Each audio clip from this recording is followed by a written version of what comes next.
भारत माता की इस कड़ी में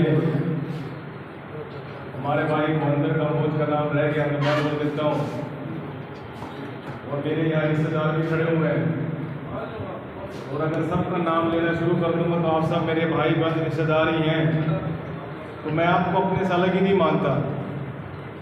अगर कोई ये बोले कि मैं जर्मनी से आया हूँ, तो मेरा जन्म तो अल्हार का है। मैं तो बचपन में चला गया था जब मैं 9 महीने का था। और आज मुझे ये चीज़ महसूस हो रही है कि अगर मेरा जन्म वाकई जर्मनी का ही होता और वही विचारधारा मेरे अंदर होती, तो देश के प्रति वो प्रेम ना होता, देश के प्रति वो लगाव ना होता जो आज मुझे महसूस हो रहा है।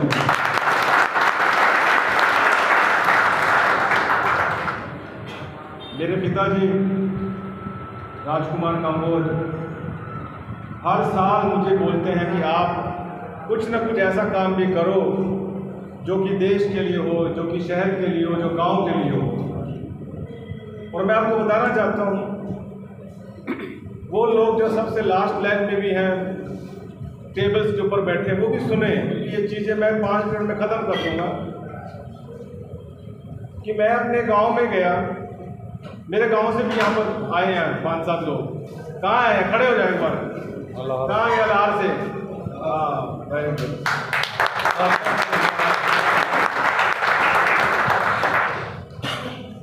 तो मैंने गांव से मुहिम शुरू की थी कि कुछ ना कुछ योगदान मेरी तरफ से गांव में होना चाहिए, क्योंकि 2018 में मैं वर्ल्ड हिंदू कांग्रेस शिकागो गया था। I was the only representative जिसने जर्मनी से जाकर शिकागो में बोला था। पूरे जर्मनी में से कोई भी नुमाइंदा ऐसा नहीं था जो कंबोज समाज में नहीं, हिंदुत्व के नाते मैं वहाँ पर गया। और वहाँ जाकर मेरे को मोहन भागवत जी ने एक बात पूछी थी जब हम स्टेज पर थे कि आप जर्मनी में पले बड़े हो, भारत के लिए क्या किया है। सोचने वाली बात है। हम में से यहाँ कोई डॉक्टर है, कोई प्रोफेसर है, कोई बैंक में नौकरी करता है, कोई पुलिस वाले हैं, कोई अपना बिजनेस चलाते हैं। आप ये सोचो कि आपने अपने लिए, अपने परिवार के अलावा किसी पड़ोसी के लिए, किसी और अन्य व्यक्ति के लिए क्या किया है। तो ये सवाल उसने जब मुझसे पूछा कि आपने अपने गांव वालों के लिए, अपने शहर के लिए क्या किया है, मैं सर बता तो मेरे आंसर नहीं था। I have no answer, what should I say to him. तो जब मैं वहाँ से वापसी आया तो मैं पूरी फ्लाइट में जो शिकागो से फ्रैंकफर्ट की, मैं सोया नहीं था, क्योंकि वो चीज़ जो थी एक मेरे दिल को लग गई थी। इसलिए मैंने आपको पीछे बोला भाइयों कि कभी कभी कोई चीज़ लग जाती है, अगर आदमी थोड़ा सुने, और अगर इंसान सुने ही नहीं तो ना तो वो लगेगी, ना वो अमल में आएगी, और अगर अमल में नहीं आएगी तो आपका विचार नहीं बनेगा। तो ऐसी ऐसी कितनी चीज़ें हैं जो हमारा विचार बनती हैं, विचार से हमारा कर्म बनती हैं, कर्म से हमारा आचरण बनती हैं, और फिर वो हमारी पहचान बनती है कि ये उस समाज का आदमी है। आज हमारी वो पहचान है या नहीं, ये अपने आप से पूछना चाहिए। मैं यहाँ खड़ा हूँ, मेरे से है, आप खड़े हैं, आपसे है कि नहीं है, या सिर्फ यही है कि हाँ हम अपने बाल बच्चों को पाल रहे हैं, अपना काम धंधा कर रहे हैं, शाम को आके सो जाते हैं, फिर तो वैसे ही आए थे वैसे ही चले गए। फिर जैसे अभी हमने उधम सिंह का नारा लगाया, और 5-7 का लगाओ, है कहाँ 5-7? आप ये भी देखो ना, हम में से किसी को बनना पड़ेगा, मगर सबसे पहले कैसे बना जाएगा वो नहीं बताता कोई।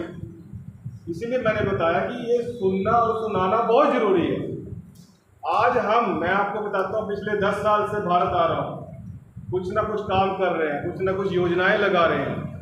तो 2 बातें तो मेरे को लगती है। पहली तो मुझे ये समझ नहीं आती, कुछ लोग बोलते हैं पता नहीं क्यों आते हैं और आके चले जाते हैं, हमें तो पता नहीं, हम तो अपना काम कर रहे हैं, हम अपना धंधा देख रहे हैं। अगर आज आप बीज लगाओगे तो आज पेड़ नहीं उगेगा। 200 साल तक हम गुलाम रहे अंग्रेजों के, अगर वो भी ये बात सोचते तो आज भी गुलाम ही रहना था। ये बात से सहमत हैं आप? बिल्कुल है। तो सहमत नहीं है, ताली नहीं मारी। जिन्होंने ताड़े नहीं, मैं सहमत नहीं है।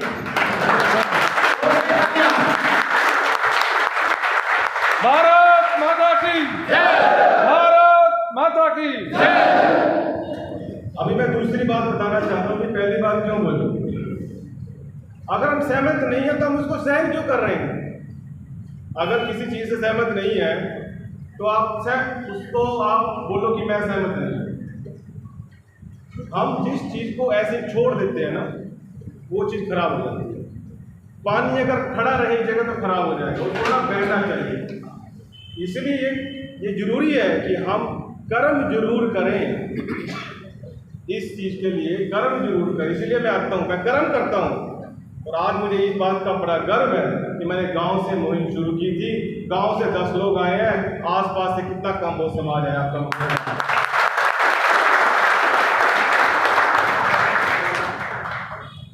और दूसरी बात, पहली बात तो ये थी, दूसरी बात ये थी, मैंने जो ऑब्जर्व किया पिछले 10 सालों में, जर्मनी में वो बात नहीं है जो यहाँ है, क्योंकि मैंने वहाँ का भी कल्चर देखा है, मैंने यहाँ का भी कल्चर देखा है। हमारे वहाँ ना बात को समझने के लिए आदमी कोशिश करता है, सीरियस लेता है। हमारे यहाँ सीरियस नहीं लेते बात, हमारे यहाँ सीरियस ही नहीं लेते। मतलब मैं बताऊँ, मैं अपने भाई के साथ यहाँ आया हूँ, कितने 1000 यूरो खर्च करके आते हैं। हर बार सरकार थोड़ी पैसा देगी। आज यहाँ पर यह कार्यक्रम हो रहा है, हम सब यहाँ बैठे हैं, तो यहाँ पर लोग पैसे ले आकर भीड़ इकट्ठा करा नहीं गई है। अगर किसी को पैसे मिले हो यहाँ आने के लिए, अभी खड़ा हो जाए, बताइए मेरे को इतने पैसे मिले, तो ये और पॉलिटिशियन माइक में नहीं बोलेगा, सब खड़े ही हो जाएंगे। तो यहाँ कोई पॉलिटिक्स की कोई वो बात नहीं हो रही, यहाँ बात हो रही है एकता समाज की। किस तरीके से हम आगे जाएं, किस तरीके से अपने आप को, अपने बच्चे, अपने परिवार को आगे लेके जाएं, ताकि आने वाले कल में कोई और माइक पर खड़ा हो तो 1 नहीं 5-7 और महान हस्तियों के जयकारे होंगे। वो आज हम नहीं कर सकते। तो जो सीरियस होने वाली बात है कि सबसे पहले तो सीरियस होकर सुनना ही जरूरी है। अभी मेरे दिल के विचार है, मैं कैसे आप तक पहुंचाऊंगा? आप मेरी बात सुनेंगे, आप उसको अपने दिमाग में तोलेंगे, विचार करेंगे, या तो सहमत होंगे या नहीं होंगे। अच्छा, उस चीज का फिर हम आपस में ताल मिलती है। सुनेंगे नहीं तो कोई ताल नहीं बनेगी, कभी नहीं बनेगी। तो मेरा ये बहुत बड़ा आप सबसे अनुरोध है, कोई भी आपसे कोई विचार करे, बच्चा करे, बड़ा करे, उसको सीरियस लेकर सुना करें। क्योंकि आज मैंने देखा है, अपने घर में देखो, बच्चों को आवाज़ लगाते हैं, कितनी बार लगाते हैं? 2 बार, 3 बार, कई बार 4 बार भी। सुना नहीं तुझे? बोलते हो ना, सुना नहीं तुझे? सुनता है बच्चे को, मगर वो गौर नहीं करता। सुनता है, गौर नहीं करता। तो आज हमारे समाज में सब सुनते हैं भाई, यहाँ भी सुन रहे हैं, बाहर भी सुन रहे हैं, बाहर हॉर्न बज रहे हैं, ये हो रहा है, हम सब सुन रहे हैं, मगर हम गौर नहीं कर रहे। समाज को जरूरत है गौर करने की। हम 5 साल में, 10 साल में हमारे अपने बच्चे कहाँ होने चाहिए, अपने मेरे घर में कहाँ होने चाहिए भाई, ये बात अपने आप को बोलो। अगर ये हमने बोल दिया हम इकट्ठे ही हैं, मगर हम पहले दूसरे की तरफ ज़्यादा दिखाते हैं, यार ये ऐसा नहीं है, ये वैसा नहीं है। छोड़ दो उन सब चीज़ों को। मैं अगर ये चीज़ सोचता तो आज आपके सामने नहीं होता था। मेरे पिताजी 50 साल पहले घर वालों से झगड़ा कर जर्मनी गए थे, और उस वक्त ये माहौल था कि मेरे पापा जी ने 15,000 रुपये दिए थे टिकट खरीदने के लिए। उस टाइम 15,000 पता नहीं 2 किले आ जाते थे। तो आजकल वो जमाना कुछ और था। उन्होंने संघर्ष किया, जर्मनी चले गए, आज हम यहाँ खड़े हैं। तो ये चीज़ की ज़रूरत है, कोई ना कोई ऐसी चीज़ पकड़ो जिसमें मैं अच्छा हूँ। जरूरी नहीं है पॉलिटिक्स करो, आप डॉक्टर करो, डॉक्टर बढ़िया बनो, आप अपना कोई क्लिनिक बढ़िया चलाओ, आप फोटोग्राफी करो, वो बढ़िया करो, जो आपको अच्छा है सब करो। क्योंकि कंबोज समाज का नाम हर जगह गूंजना चाहिए। एक तरफ थोड़ी किसी ने देश पर जान दी है, किसी ने साइंस में आगे लेकर गया है, कोई स्पेस में जाएगा, ये चीज़ें हमारे में होनी चाहिए। वो तभी आएंगी जब हम छोटी छोटी मुहिम स्टार्ट करेंगे। और मैं अपने लिए ये बोल सकता हूँ, आज नहीं तो कल, कल नहीं तो परसों, परसों नहीं तो कभी ना कभी तो दरबार में जाना पड़ेगा ईश्वर के, कभी ना कभी तो मुंह दिखाना पड़ेगा। तो मुझे लगता है कि मुझे वहाँ जाकर सर नहीं झुकाना पड़ेगा, क्योंकि मैंने अपनी तरफ से निष्काम कोशिश की है सबको इकट्ठा लेकर आगे चलने की।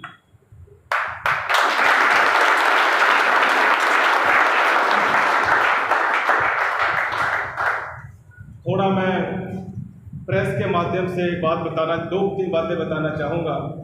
कल हम पूना में थे तो वहाँ किसी प्रेस रिपोर्टर ने इंटरव्यू किया और हम अभी भगत जी बैठे थे यहाँ पर कहीं, वो मेरे पे हंस रहे थे कि आपको आओ बैठे हैं। वो हंस रहे थे कि आपके बारे में प्रेस वाले ने बोला बड़ा संघर्ष कर कर ये जर्मनी गए हैं। तो मैंने तो संघर्ष कोई किया नहीं, वो तो मेरे पिताजी ने किया। मगर वो एक आदमी के दिमाग में आ जाता है, तो जर्मनी गया, कोई जापान गया, कोई नहीं गया, संघर्ष करके गया होगा। संघर्ष तो वहाँ जाकर शुरू होता है, संघर्ष करके जाना तो शुरू होता है वहाँ जाकर। जब कोई लड़ाई लगती है, एक सेना हार जाती है, दूसरी सेना जीत जाती है, तो वो जीत नहीं होती, जीत तब होती है जब आप फिर से उसको सुगर बना दो, उसको जीत गए। तो जब हम जर्मनी गया, मेरा तो जनरल प्लान समझ लो वहीं गई है, मुझे तो कोई संघर्ष करना नहीं पड़ा। मगर उसके बाद का जो सफ़र है, जब से मैंने पॉलिटिक्स ज्वाइन की है, उसके बाद संघर्ष वाकई में हुआ। ऐसे ऐसे लोग वहाँ पर मेरे साथ मिले तो कंधे से कंधा मिलाकर चलने के लिए तैयार थे, पर जब टाइम आया वो कंधे नहीं थे, जब जरूरत थी तब वो नहीं थे। तो हम अपने समाज को, अपने लोगों को अपने साथ ऐसा जोड़ें कि वो आपके साथ हर जगह चल सके, हर जगह बैठ सके, ताकि हम वाकई में आगे बढ़ सकें। और दूसरी बात उन्होंने बताई कि आप जर्मनी में इतने सालों से सांसद बने हैं, तो मैंने उनको बताया कि मैं अब जाकर इस मुकाम पर पहुंचा हूं, मैं शुरुआत में यहाँ बिल्कुल मैं नहीं था। इस चीज़ की, पॉलिटिक्स की शुरुआत तो कपिल भैया ने किया, जो बेचारे यहाँ कब से खड़े हैं। एक बार इनके लिए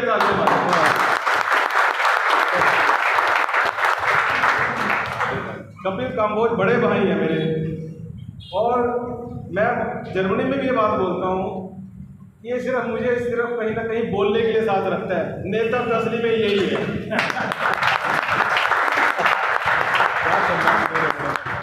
और बहुत सी, क्योंकि देखिए इंसान कैसे बड़ा दिखता है, अपने कद से तो बड़ा नहीं है, अपने विचार जो है हमारे वो बड़े होंगे, तो विचार ही कर्म में होंगे। और मैं यहाँ मंच में खड़ा हूँ क्योंकि इन्होंने मुझे यहाँ खड़ा किया है, मुझे इस चीज़ का वो नहीं है। और आप सब जो यहाँ आदरणीय आए हैं, आप सबको मुझे ऐसा लगता है कि कंधे पे उठा रखा है, इसलिए मैं दूर से दिखता हूँ कि ये राहुल काम्बोज है, वरना कौन जानता था। तो मैं बचपन से ही धार्मिक और सत्संग से जुड़ा हूँ, इसलिए मैं वो काम करना चाहता हूँ और वही कमिटमेंट करना चाहता हूँ जिसको मुझे लगे मैं उसको कर सकूँ। मैंने आकर इतने 10 सालों में कोई भी ऐसी बात नहीं बोली जो नहीं की हो, हमने एक बोला था। और ना ही मेरा कोई पर्सनल मकसद है, क्योंकि मैंने आपसे वोट तो मांगनी नहीं है। मैं तो ये कह सकता हूँ धीरे धीरे कर कर मैं 8-10 आपको जर्मनी ले जाऊंगा और वहाँ जाकर वहाँ का नागरिक बनाऊंगा।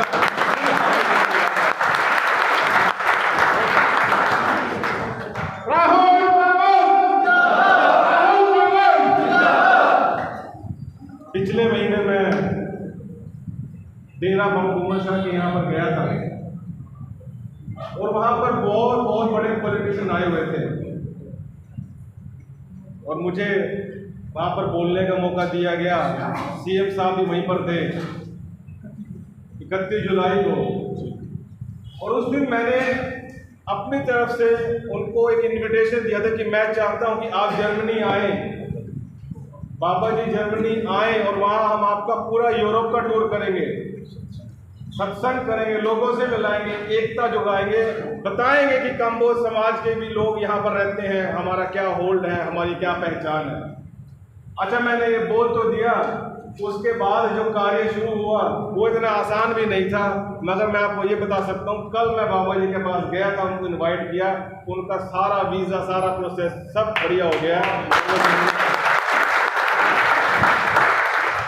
उनका 1 हफ्ते का टूर है जर्मनी का, वो यूरोप में भी जाएंगे, जर्मनी में भी जाएंगे। हम हर जगह काम्बोज समाज का नाम आगे रखेंगे कि हमारे बाबा जी यहाँ पर आए हैं, आओ जुड़ो, इस मुहिम में साथ मिलो, ताकि हम इकट्ठे होकर आगे जा सकें।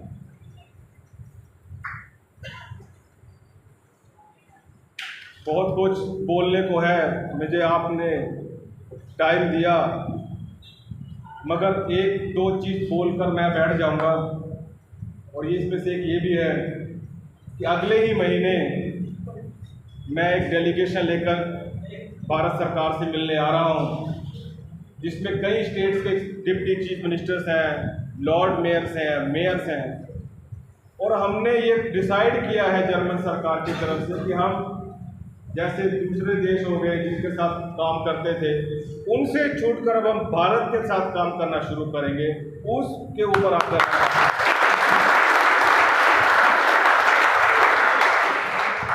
जर्मनी में डेमोक्रेसी चलती है और वहाँ पर 16 स्टेट्स हैं, जैसे हमारा हेसन यहाँ का हरियाणा हो गया। तो जर्मनी में 2 टाइप के सांसद होते हैं, एक जो नेशनल में बैठते हैं वहाँ पर काम करते हैं, एक जो स्टेट में बैठते हैं वहाँ पर काम करते हैं। दोनों की सैलरी भी एक होती है, पेमेंट भी एक होती है। हाफ टाइम 5 साल का इलेक्शन होता है, तो हाफ टाइम में आप या तो नेशनल में जा सकते हैं या आप स्टेट में जा सकते हैं। वो सरकार डिसाइड करती है, पार्टी डिसाइड करती है। मैंने जो चुनाव जीता है वो 21 में स्टेट का इलेक्शन था, तो मुझे बहुत उम्मीद है कि एज ए सांसद मैं अभी नेशनल के अंदर भी मुझे अपॉइंट किया जाएगा। आप सब मुझे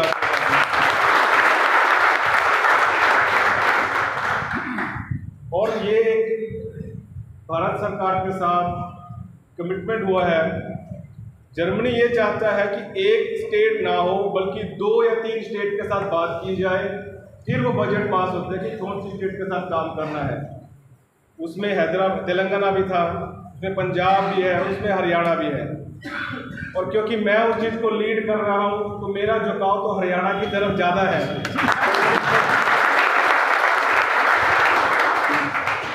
सीएम साहब से भी डिस्कस होगा, मीटिंग भी होगी।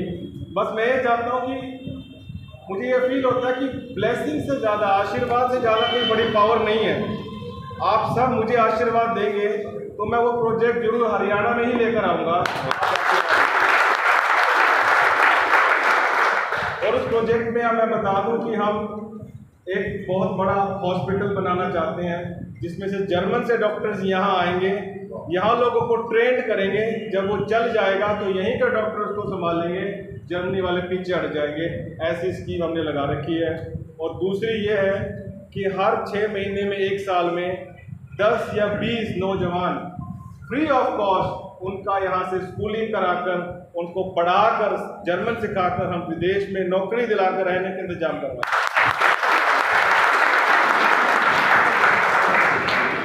और जैसे ही ये काम शुरू हो जाएगा, मैं चाहूँगा हमारे समाज के लोग उस चीज़ पर ज़रूर ध्यान दें, उस चीज़ पर ज़रूर गौर करें। यहाँ जो भी बैठा है कि मेरे पास जॉब नहीं है या मुझे कोई आगे का पर्सपेक्टिव नहीं दिख रहा है, ये आपके पास पर्सपेक्टिव है, ये मौका है, इसको सिर्फ संभालना है, क्योंकि मौका संभालने से ही आएगा। अगर हमने नहीं संभाला तो दूसरा तो लोग कोई ना कोई बैठा ही है उसको संभालने की है, ये मत सोचना कोई नहीं संभालेगा। संभाल जरूर लेंगे हम, एक सबसे पहले अपने आप की संभाल कर लें। तो ये जो प्रोजेक्ट है ये आने वाले हैं, इसीलिए मैंने आज का ये मीटिंग भी ऑर्गेनाइज किया था। तो मैं सभी कमेटी वालों का, धर्मशाला पूरी कमेटी का बहुत धन्यवाद करता हूँ। पिछले ही दिन मैंने नूर महल में खट्टर साहब के साथ भी मीटिंग किया था, वो एक अलग लेवल का था। मुझे ये नहीं पता था कि यहाँ भी हमारा घर है, और मुझे यहाँ घर की तरह ही लग रहा था। मुझे कुछ ऐसा लगा ही नहीं कि मैं पहली बार यहाँ आया हूँ। बहुत बढ़िया यहाँ पर हमको मौका मिला आपसे बात करने का। अभी हम यहीं बैठेंगे थोड़ी देर तक। जिस भाई ने कोई भी सवाल पूछना है, कुछ दिल में बात हो, तो आप मेरे से बोल सकते हैं। और मैं अपनी तरफ से ये तो वादा नहीं कर सकता कि मैं करूँगा, मगर मैं ये जरूर करता हूँ कि मैं उसके लिए कोशिश